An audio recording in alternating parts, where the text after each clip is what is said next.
at 5 o'clock. Got a little more daylight now, so probably get a little more stuff done, so that'll be good. You can see also the announcement about the Beds for Kids opportunity. That's going to take place on Saturday morning, April 20th. I was thinking about this. What a neat thing this is. They provide beds for children that don't have a bed, and you can be part of a team that will go and deliver a bed to a family.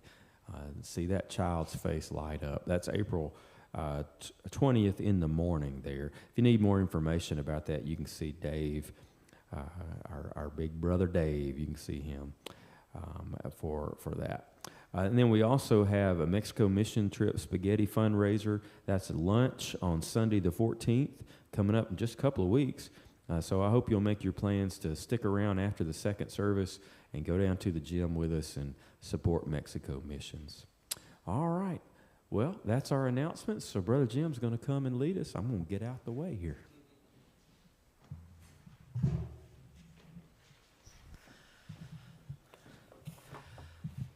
I think most of us, we would rather not be stretched in our faith, but we know it's necessary. Most of us know that part of being a follower of Christ is like certainly growing physically. We have to grow spiritually as well. And we would rather not if we knew kind of what it would take to do that. Sometimes it's painful experiences. Sometimes it's difficulties, hard times. Sometimes it doesn't have to be that, but it's just things that just grow us in our faith. But there's a reason for that. Certainly we want to be able to be used by God in a lot of different places that He wants to take us, and some part of that is He needs to stretch us, and so sometimes we don't see those things coming. Sometimes we react. I guess Henry Blackaby would always call it a crisis of faith. It's those moments to where we have to decide, am I going to follow you, Lord, or am I going to say no and stay where we are? Well, Paul mentioned this to the Corinthians in 1 Corinthians 3 and 4, where he talked about, listen, you're acting like babies. You should be growing a lot more. I should be able to give you more meat in the Word, but you're still a baby, and you need to grow. And they were not willing to a lot of times, and so Paul had to admonish them a little bit. Taking that thought process, but also taking to where I'm going to take you in the Word today. Jesus, as I've mentioned many times, had the unique ability to juggle many things at one time. It could be a lot of different things going on, dealing with this situation, dealing with the disciples, dealing with Pharisees, just dealing with all these people. So he had an amazing ability to juggle so many things and still touch each one or focus on each area at the same time. Well, now we take you to a particular place where you add another ball to that juggling. I don't know if you've ever watched a professional juggler, but at first when they do 2 or 3 balls, you're going, wow, that's good. Then they add a fourth. Then they're adding all kinds of things to their ability to where you're going, how do they do that? Well, Jesus could do that with different situations going on at the same time. So I want to take you to that of where Jesus really stretched the faith of some individuals, but it was always for a purpose. So if you have your Bibles, I want you to open up to Mark chapter 5. Mark chapter 5, we're going to find to where you had some individuals here who had weak faith, maybe even superstitious faith, but nonetheless, they came to Jesus. Even in their weakness and even in partly of their superstitions, they still came to Christ. And so he was able to take that little bit and begin to build that to a more strong follower. And boy, did he ever through these particular situations. And so Mark chapter 5, and we're going to start in verse 21. Mark chapter 5, start with verse 21. And we're going to see a lot of contrasts here, but also just a beautiful picture of where he's taking them.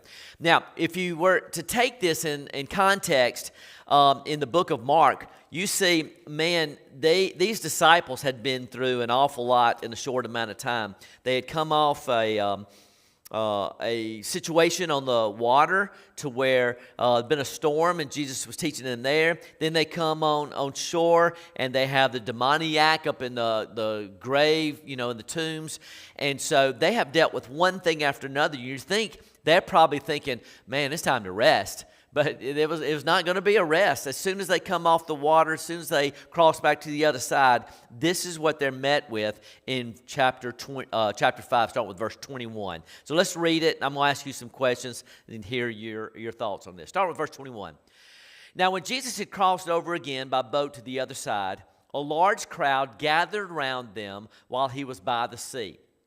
And one of the synagogue leaders named Jairus came, and when he saw Jesus, he fell at his feet, kept begging him, "My little daughter is at death's door. Come and lay your hands on her so she can get well and live."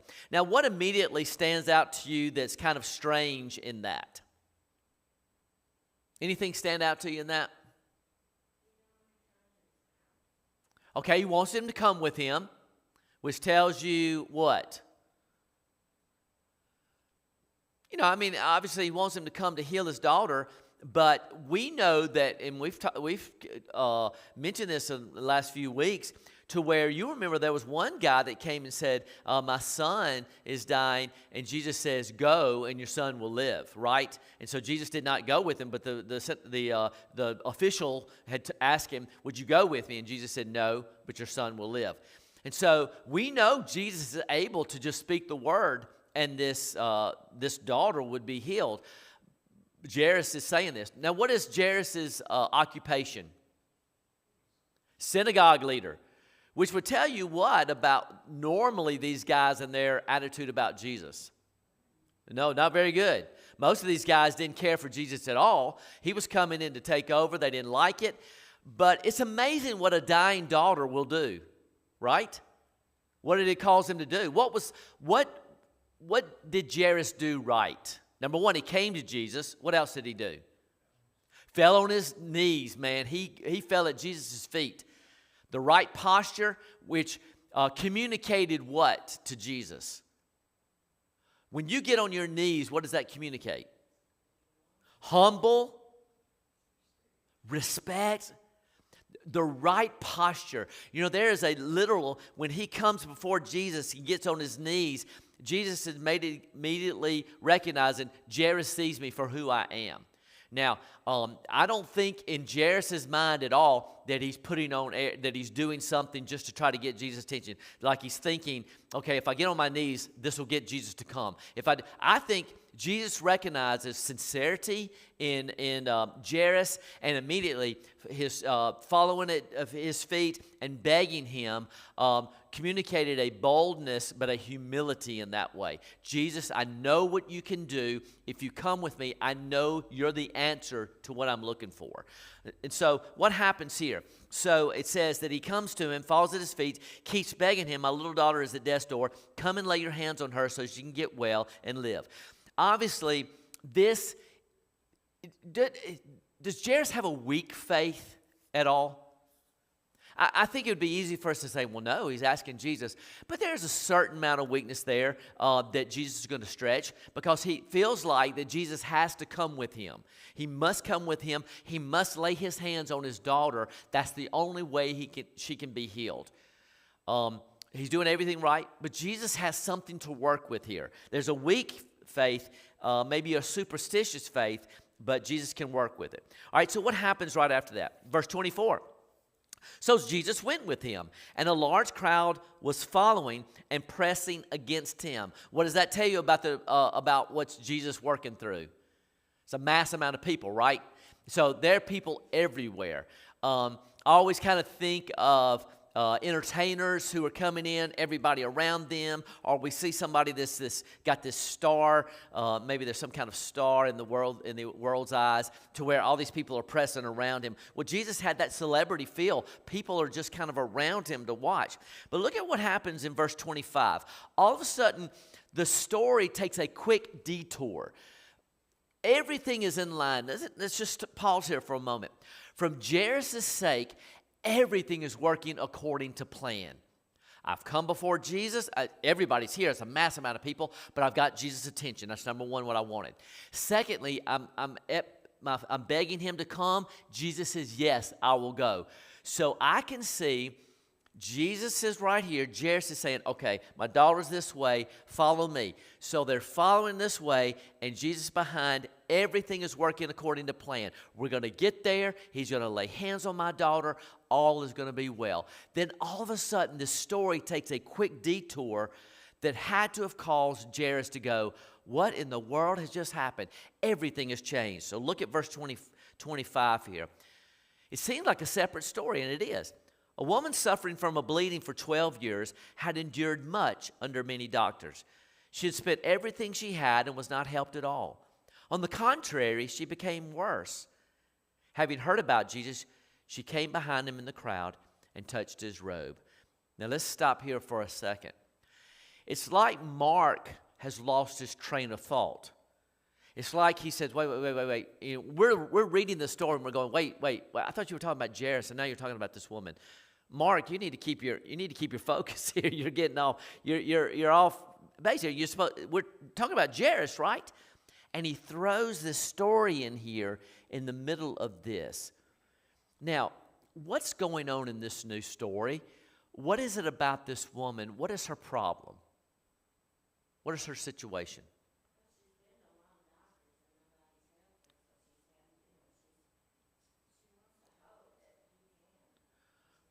Okay, so you've got a woman here who's bleeding internally, and there's obviously physically she's very sick and been dealing with for 12 years. Been dealing with this for a long time.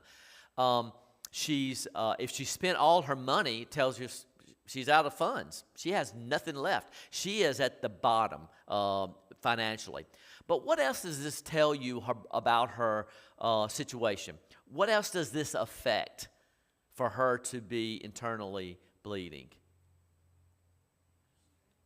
Well, it does. Physically, it affects her strength. It affects her very physically in that way. But you know where this also goes?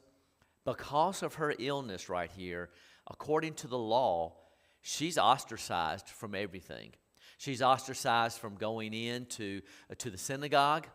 So spiritually, she's told, you cannot come in here. You're dealing with this issue. You're not safe. You're not welcome here. But not only does it do that, but it affects her socially with others because of her uncleanness. Because of this, she's ostracized from her family and social life. Man, she has lost not only financially, she's lost everything. So this is a person that is literally at the bottom. Now, there's another thing that if you contrast to the two stories right here very carefully, this woman and Jairus, how can you compare and contrast these two things? Tell me one thing about Jairus and one thing about this woman. What do you see that's just a contrast real quickly?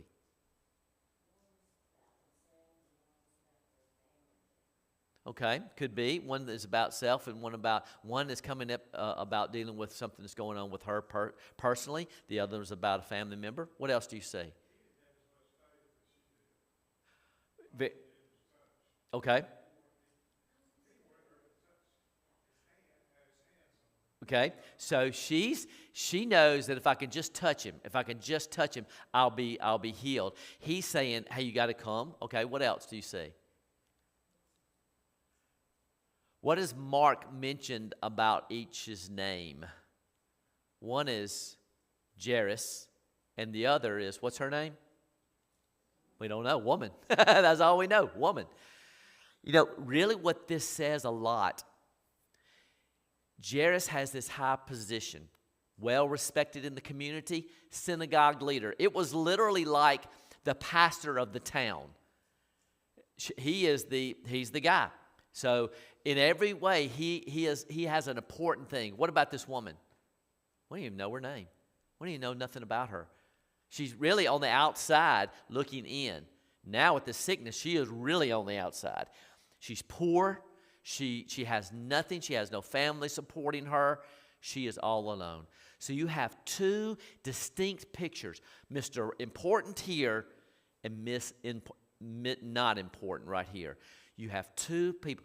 And Mark has somehow brought these stories to converge at one moment. I think it's a beautiful picture of so many different things of here, of how Mark is combining these stories. And you almost think, Mark, what are you doing? You're bringing two stories. I can't follow you.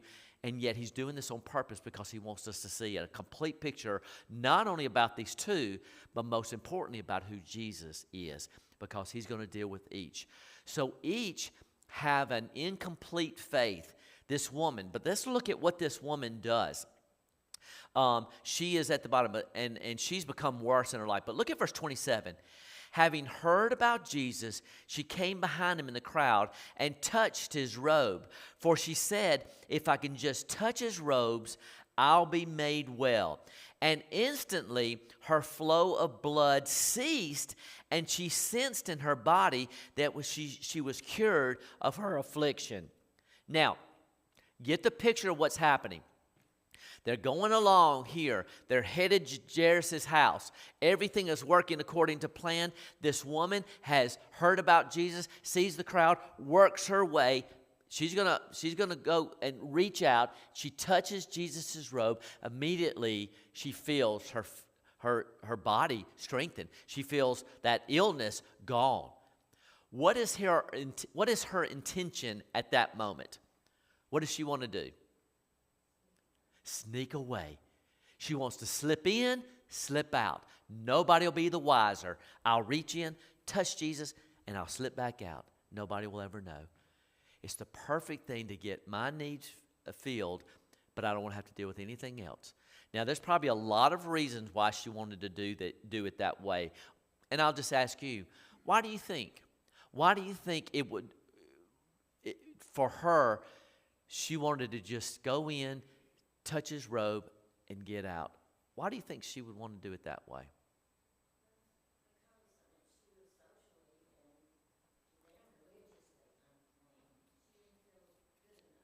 Okay. Yeah, I think that could have been one. I don't feel good. I don't feel good enough as a person to get any other attention. Why else? Why else? Why do you think that she would want to just kind of reach in and reach out and be on her way?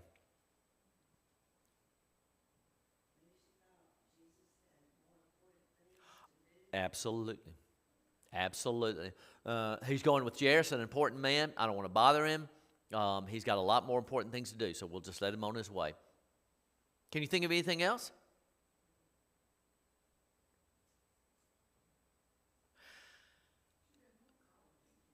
Yeah, I think so. I don't think she wanted anybody to really know. You know, we look at a story like this, and it's easy to blast her, and you're not doing that, but I'm just saying it's easy to look at that and go, why not just come up to Jesus and just ask him? But there was a lot in her that was going on that we have to understand. And really, when we kind of deal with people in need, that's why we need to sit down with people and really hear their whole story, because it helps us to know why they've come to this point in their life of need or whatever's going on in their life. Find out all the story of what's happening with her. And so that's exactly what's about to happen. We have a situation here where this lady is pushing her way through the crowd, and she could have used all kind of excuses to just kind of come in and out. But Jesus wouldn't have that. He wouldn't have that. So what happens as a result? Look at verse 29 and 30. Instantly her flow of blood ceased. She sensed in her body that she was cured of her affliction.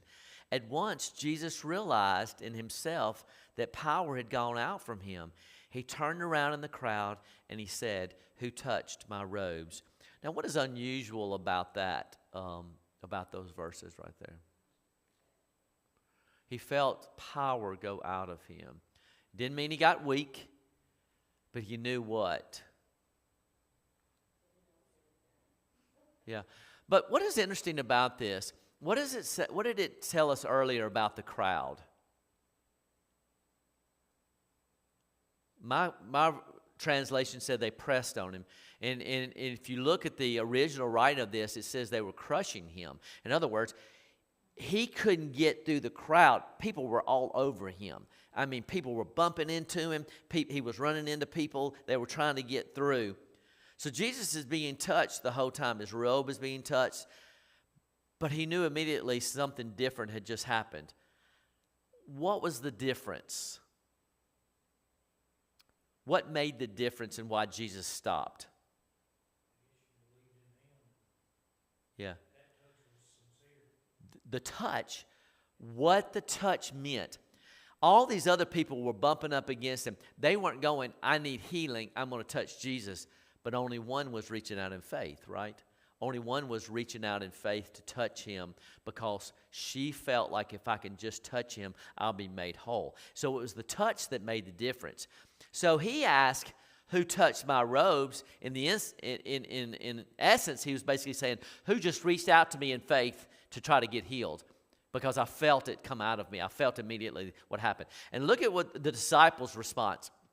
Verse 31. His disciples said to him, you see the crowd pressing against you, and you say, who touched me? In other words, what are you saying, Jesus? I mean, everybody's touching you. You're coming through, everybody's touching you. And he says this in verse 32. So he was looking around to see who had done this. Then the woman, knowing what had happened to her, came with fear and trembling, fell down before him, told him the whole truth. So tell me about this woman at this point. What about her stands out to you? It says a lot about her. What's that? Confession. Good for the soul, right? Confession. Was he being mean to call her out? Was he embarrassing her to call her out? No. In every way, what Jesus wanted